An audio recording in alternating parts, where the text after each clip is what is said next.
Quelle est l'origine des maladies infectieuses humaines et comment lutter contre ces maladies?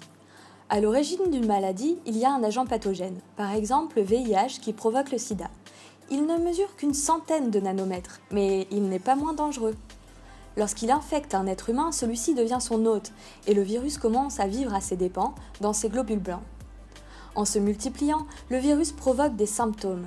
Le VIH affaiblit le système immunitaire de l'hôte, ce qui le rend plus sensible aux pathogènes. Il existe différents types de pathogènes.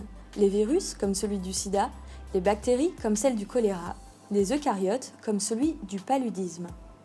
Un agent pathogène peut passer d'un hôte à l'autre. On parle de propagation. Il en existe différents modes. Par contact direct entre deux personnes, par transfert de l'agent pathogène par le milieu ambiant, par exemple l'air ou l'eau, par l'intermédiaire d'un autre être vivant appelé vecteur comme le moustique. Le VIH est un agent pathogène à transmission directe. Il peut se propager par contact lors d'un rapport sexuel non protégé et provoquer le sida.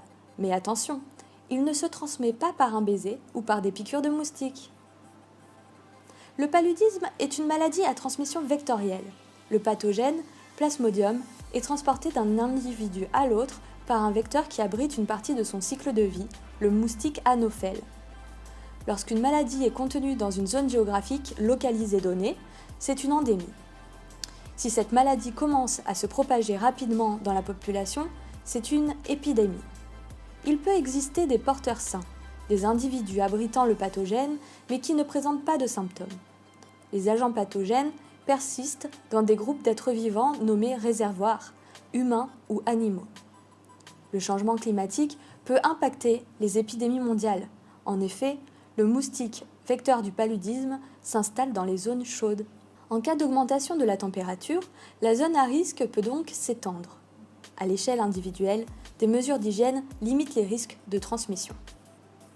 À l'échelle collective, la vaccination protège des populations en stimulant le système immunitaire des individus.